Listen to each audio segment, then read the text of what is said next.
안녕하세요, 척수장애인 여러분. 저는 오늘 강의를 맡은 척수장애인 당사자이자 재활의학과 의사로 일하고 있는 김동구입니다. 오늘의 주제는 척수장애인의 방광 관리를 위한 검사 방법입니다. 척수 손상 후 방광 관리는 정말 중요합니다. 단순히 방광뿐만 아니라 신장 관련 합병증 예방과도 연관이 되어 있기 때문입니다. 건강한 방광 관리를 위해서는 다양한 검사가 필요합니다. 먼저 여러 가지 증상에 대해 살펴보겠습니다. 증상이라는 건 개인의 관점에 따라 표현이 다를 수 있습니다. 소변의 저장과 관련된 증상은 주간 빈뇨, 야간뇨, 요절박, 요실금 등이 있습니다. 요실금의 종류는 복부에 압력이 올라갈 때 실금이 생기는 복압성 요실금, 방광이 예민해져 참지 못하고 갑자기 소변이 나와버리는 절박성 요실금, 방광염으로 인한 요실금이 있습니다. 본인이 어느 종류의 요실금인지 잘 관찰하는 것이 중요하고 이를 의료진에게 이야기하는 것이 좋습니다. 배뇨와 관련된 증상은 소변에 배출기에 생기는 증상을 말하는데 소변 줄기가 약한 양뇨, 방광이 예민해져 참지 못하고 갑자기 소변이 나와버리는 절박성 요실금, 소변 줄기가 끊어지는 단절요, 소변을 볼 때 뜸을 들여야 하는 요주저, 복압배뇨, 배뇨 끝에 방울방울 떨어짐 등의 증상이 있습니다.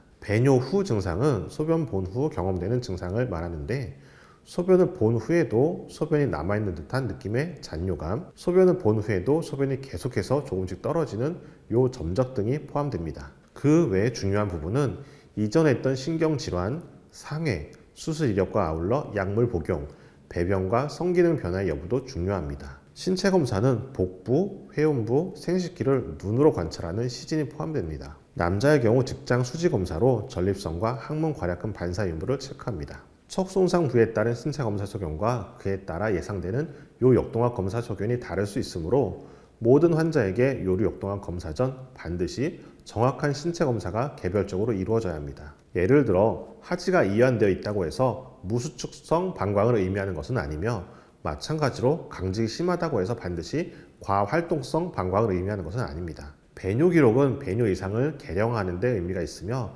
진단 과정 중에 반드시 참고해야 하는 중요한 기록입니다. 배뇨 기록에 신빙성을 부여하기 위해서 보통 3일간 기록을 하게 됩니다. 빈뇨, 배뇨량의 과다 및 과소, 야간 배뇨, 요실금, 도뇨를 하는 경우 도뇨로 배출되는 소변의 양 등의 소견을 의료진이 파악하는 데 매우 중요합니다. 소변 배출 시간과 양, 그리고 요실금 정도, 요실금이 있을 때 적신 패드의 수, 요절박 정도, 수분 섭취량 등의 정보를 기록하면 배뇨 상태를 파악하는 데 도움이 됩니다. 배뇨 잔뇨량은 모든 환자들에게서 측정되어야 합니다. 정상적인 잔뇨량은 보통 성인 50ml 이하로 간주됩니다. 이는 개인별로 다를 수 있지만 일반적으로는 이보다 적은 양이 남는 것이 정상적인 범위에 해당합니다. 도뇨를 하지 않고 일부라도 소변을 볼 수 있는 경우에는 도뇨를 통한 잔뇨량 측정이 가장 정확하지만 초음파로 측정한 검사 결과도 충분한 신빙성이 있다고 알려져 있습니다.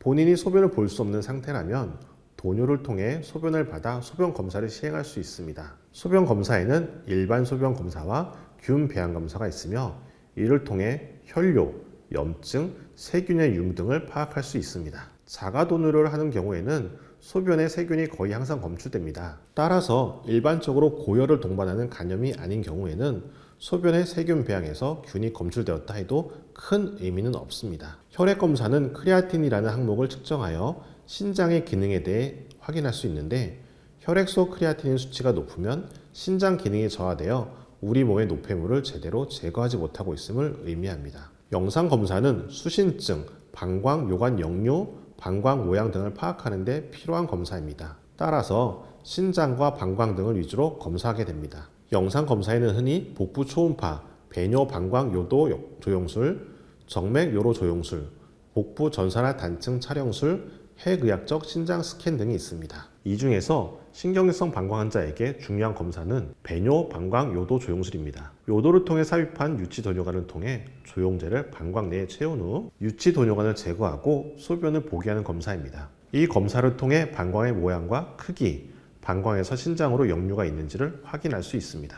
투시 요역동학 검사는 별도의 배뇨 방광 요도 조영술이 없이 요로 역동학 검사를 시행하면서 동시에 방광의 기능적인 소견과 배뇨 중 영상을 같이 파악하게 됩니다. 방광이나 요도의 수술을 계획하는 경우에는 구조에 대한 상세한 정보가 필요합니다. 특히 남성인 경우 요도 협착 유무, 요도 괄약근의 상태, 그리고 폐색에 영향을 미칠 수 있는 전립선 비대증 유무 등을 파악하는 게 중요합니다. 부가적으로 방광벽이 두꺼워져 있는 육주화 변성, 방광 결석 및 역류를 일으킬 수 있는 요광구 형태 확인 등 방광에 대한 부가적인 정보도 얻을 수 있습니다. 정말 중요한 파트인데요.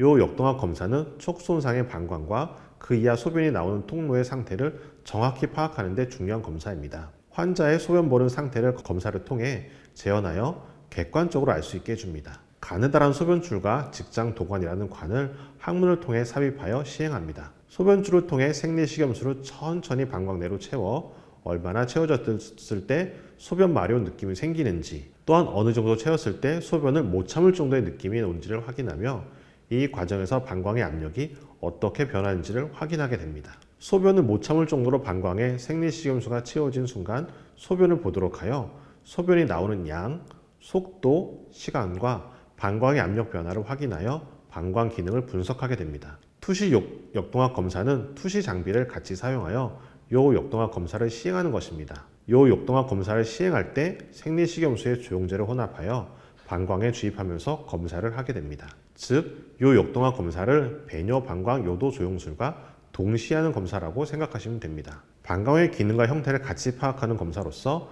진단의 정확도는 매우 높아지게 됩니다. 이러한 요 역동학 검사의 소견은 환자의 증상과 일치하지 않는 경우도 있습니다. 척수손상 환자들은 요실금이나 배뇨 곤란을 가장 큰 애로사항으로 표현하지만 의학적으로는 신장 손상이 훨씬 더 중요한 문제입니다. 환자가 느끼는 증상보다도 훨씬 더 중요한 신장과 그 관련된 의학적인 측면에 더 주안점을 두는 검사가 바로 요 역동학 검사입니다. 퇴원 후에는 정기적으로 외래 진료를 받는 것이 필요합니다. 진료를 통해서 여러 가지 증상에 대한 상담도 하고 약도 조절하고 필요한 검사도 받고 좋은 정보도 얻을 수 있게 됩니다. 외래 진료를 오랫동안 받지 않은 분들은 대부분 건강관리에 많은 문제를 가지고 있는 것 같습니다. 그리고 퇴원 초기에는 1년에 한 번, 그 이후에는 1, 2년에 한 번 반드시 방광 종합검진을 받는 것이 중요합니다. 방광 관리가 잘 되고 있는지, 다른 합병증이나 문제는 없는지, 몸의 전반적인 건강 상태를 종합적으로 검사하는 방광 종합검진은 100세 시대 건강관리를 위해 필수적입니다.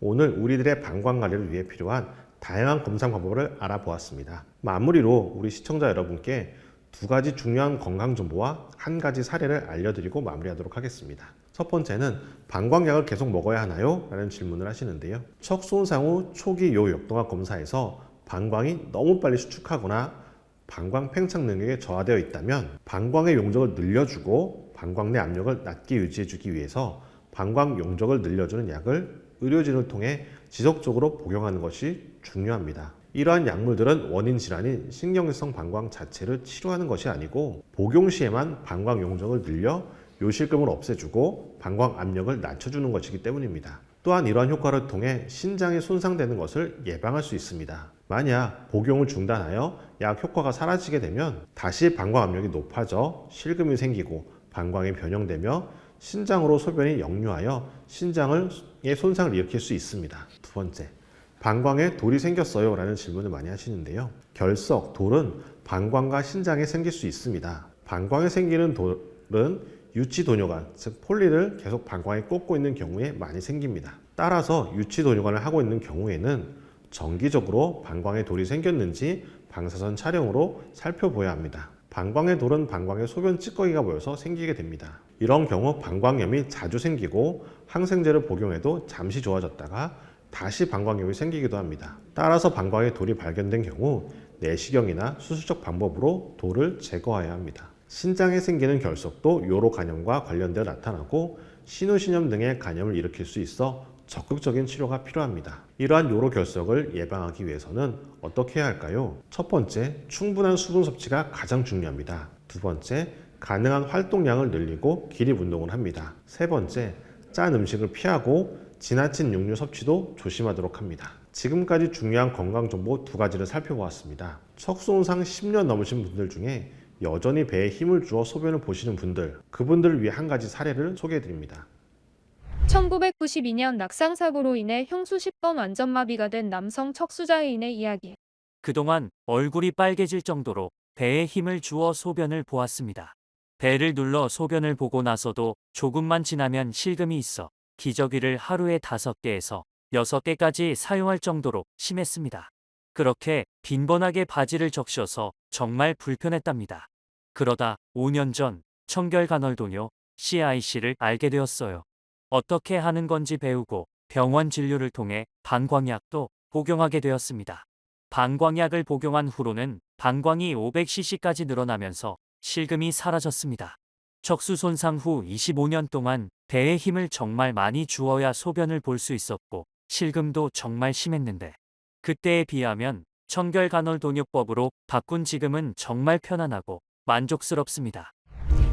오늘 척수장애인의 방광 관리를 위한 검사 방법에 대해 함께 알아보았는데요. 이 영상은 한국척수장애인협회에서 척수장애인의 재활 및 건강 증진을 위해 제작하였습니다. 협회는 2004년에 설립되어 현재까지 척수장애인의 일상의 삶을 발전시킬 수 있도록 다양한 활동들을 해오고 있습니다. 더 많은 정보는 척수장애 아는 만큼 행복한 삶이라는 책에서 확인하실 수 있고, 이 책은 한국척수장애인협회, 대한척수학회, 대한재활의학회가 공동 저자로 참여하여 척수장애인과 가족들을 위한 척수장애 길라잡이가 되고 있습니다. 한국척수장애인협회 중앙회 홈페이지 접속하시면 모바일이나 PC로 다운로드 없이 쉽게 읽어보실 수 있습니다.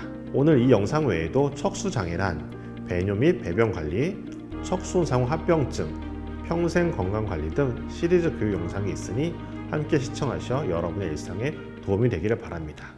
감사합니다.